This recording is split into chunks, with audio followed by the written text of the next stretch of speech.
Viene valutato positivamente l'accordo sulla Simmel stipulato nei giorni scorsi al termine di una trattativa svoltasi presso l'Associazione Industriali di Treviso.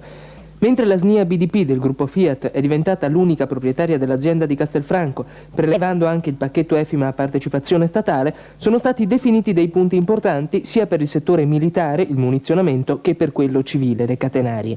Pur in presenza di una situazione di squilibrio tra costi e ricavi, c'è la conferma della volontà aziendale di mantenere in attività la produzione civile. Ci sono commesse sicure almeno fino alla fine dell'anno.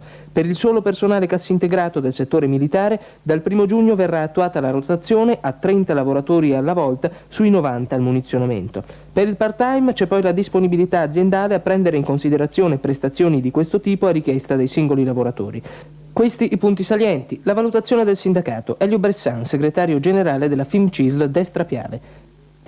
Il sindacato lo valuta positivamente rispetto alla situazione del passato, nel senso che finalmente si è introdotto delle procedure in cui si dà un ruolo molto più attivo rispetto al passato al sindacato.